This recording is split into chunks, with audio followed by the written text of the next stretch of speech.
Ok, maintenant on va faire une galerie responsive, comme on a juste ici. Une galerie responsive, typiquement on le fait avec Flexbox, alors on peut le faire avec autre chose, mais c'est très facile à faire avec Flexbox. Et donc on va avoir à chaque fois 4 images par rangée ici, tac, tac, et ça va être parfaitement responsive en très peu de lignes de code, regardez. On ouvre avec Toggle Device Toolbar, et tac, ça passe 3 colonnes, 2 colonnes, 1 colonne, et là on est en mode portable. Ok? Allez, on va faire ça tout de suite, c'est parti. Hop, ça, on va le laisser un grand écran comme ça, et on va commencer à coder ici.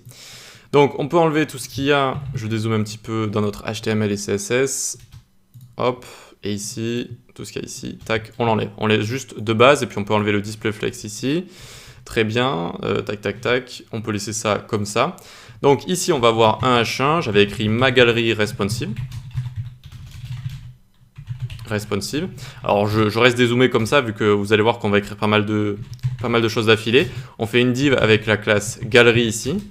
Et à l'intérieur, on a envie d'avoir 12 images. 12 images. À chaque fois, elles seront dans une div item comme ça, et j'aurai une image à l'intérieur. Ok? Maintenant, il faut remplir la source de l'image. On va aller en chercher une sur Unsplash. Ici, tac. On va se taper landscape, paysage, histoire juste d'avoir un beau paysage à afficher. Donc ici, on va taper landscape. Voilà, tac. Alors, n'importe lequel, par exemple. Celui-là, très bien. Copier l'adresse de l'image. Et on va venir la mettre ici. Dans source, très bien. Bon, on ne remplit pas le alt ici, c'est juste pour l'exemple, très bien. On prend les items, on a envie d'en avoir 12 pour les 12 images. Donc là, j'en ai 4, je peux prendre ça, tac. Et je le colle une fois, et encore une fois, et c'est bon, j'ai 12 images. J'ai 12 images ici. Alors, normalement, ça ne ressemble pas à grand-chose, hein. On a toutes nos images qui sont là, ok, super.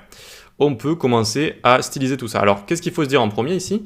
On a envie d'avoir à chaque fois 4 images ici. 4 images, d'accord? Donc c'est notre vue en grand écran, on a envie d'avoir 4 images.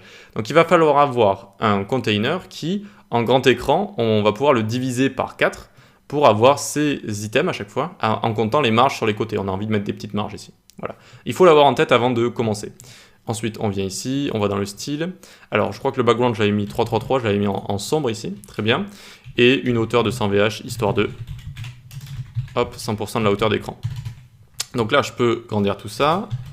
On va venir d'abord styliser notre H1 rapidement. On lui met une couleur F1, F1, F1, Text Align Center. Font size, on va lui mettre 40 pixels. Et un peu de margin top de 50 pixels. Ok, nickel. Donc ça, c'est juste le titre, pas besoin de regarder. Maintenant, on va s'occuper de la galerie. On va lui mettre une width de 80% et une width max de 1300 pixels.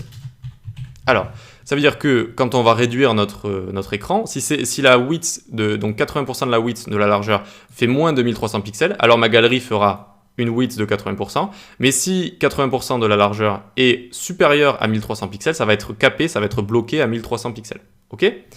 Ensuite, on vient en dessous, ici, on va lui mettre par exemple margin 70 pixels en haut, auto à gauche et à droite et 0, donc ça c'est pour centrer notre galerie, et on lui met un display flex. On centre les éléments à l'intérieur avec Justify Content Center et on les autorise à wrapper avec Flex Wrap Wrap. Ah, Flex Wrap Wrap ici. Ok.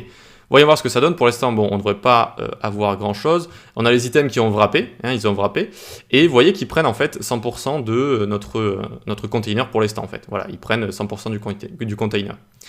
Pourquoi j'ai pris 1300 pixels? C'est pas au hasard, j'ai un petit peu réfléchi, et il faut que vous fassiez de même avant de vous lancer dans des créations responsives comme ça. Je me suis dit que j'ai envie d'avoir à chaque fois 4 images, ok? Et donc j'ai envie d'avoir un grand écran, enfin tout du moins en grand écran, j'ai envie d'avoir 4 images, pas en petit écran, etc. Donc quand j'arrive sur un grand écran, je me suis dit ok, j'ai envie d'avoir 4 images. Il faut que je trouve une valeur, donc ici j'ai pris 1300 pixels, qui puisse être divisé par 4. Par 4 ça fait 325, 325 x 4, 1300 pixels. Et donc à mes images ici, je leur donnerai 300 pixels de large et non pas 325 parce que sur les côtés, je mettrai un petit peu de marge pour les séparer. Vous voyez, donc il faut prévoir tout ça, il faut prévoir le nombre d'items que vous avez envie de mettre, le diviser, donc diviser la largeur totale par le nombre d'items, tout en laissant un petit peu de jeu pour les marges. Voilà. C'est pas si compliqué que ça, hein. Et donc on vient ensuite, une fois qu'on a tout ça en tête, vous pouvez faire des petits tests, hein. Vous n'êtes pas obligé de prendre 1300, vous pouvez prendre 1200, 1500, suivant ce que vous avez envie d'avoir et le nombre d'images que vous avez envie d'afficher. Donc maintenant que j'ai tout ça, les items qui sont les containers à images, si vous voulez, je leur mets 300 pixels de large et une hauteur de 200 pixels. Ok. Je leur mets une petite marge ici de 10 pixels. Overflow hidden pour cacher ce qui pourrait dépasser les images des items. Et flex shrink 0 pour les interdire à rétrécir. Vous ne rétrécirez pas, donc flex shrink 0 ici. Donc déjà, voyons voir ce que ça nous donne. On vient ici. Eh bien, c'est pas mal du tout. On a nos images ici qui sont dans les items, qui font 300 sur 200. Mais pour l'instant, bon, les images, elles ne sont pas responsives dans les items. Elles sont pas responsives dedans. Vous voyez que là, on a juste en fait le haut gauche de l'image à chaque fois. Haut gauche, on a ça en fait qui est affiché. Donc ça, on va s'en occuper juste après. Mais les marges ici, bah, ça fonctionne bien, très bien. Ça découpe bien le tout. Et tout ça vient bien se placer dans nos 1300 pixels. Vous voyez, la galerie ici, bah, tout ça va bien se placer. Ce que vous voyez en orange, c'est les marges de la galerie, mais ce que vous voyez en bleu un peu foncé, c'est la galerie en elle-même. Et donc, on a bien les 4 items qui font 300 pixels de large qui se calent bien dans notre galerie. Et les petites marges qu'on a mis également qui se mettent assez bien. On n'oublie pas le Justify Content Center, vous voyez que ça décale légèrement en fait, parce qu'il reste en fait quelques pixels entre les marges et entre la largeur totale. Et donc pour parfaitement centrer sur X, toujours le main axis, on n'oublie pas le petit Justify Content Center, comme ça voilà, la marge qui reste, ça vient, le jeu qui reste, ça vient se mettre sur les côtés, à gauche et à droite, il reste quelques pixels, et comme ça c'est parfaitement centré en fait, tout simplement. Allez, on s'occupe maintenant des images, histoire qu'elles soient bien responsives. Comment on fait? On l'a vu en début de formation, il suffit de faire les images, une width de 100% donc de leur container, et une height auto, même si height auto c'est déjà mis de base, mais on n'oublie pas de le rajouter, histoire de... Ok, donc ici, voyons voir si ça fonctionne bien. Tac, on a bien nos images qui sont responsives, super. Elles sont responsives, elles s'adaptent bien au contenu donc qu'on leur a donné, c'est-à-dire 300 sur 200. Encore une fois, le contenu est de forme rectangulaire ici, donc on a pris des images rectangulaires, donc ça fonctionne bien.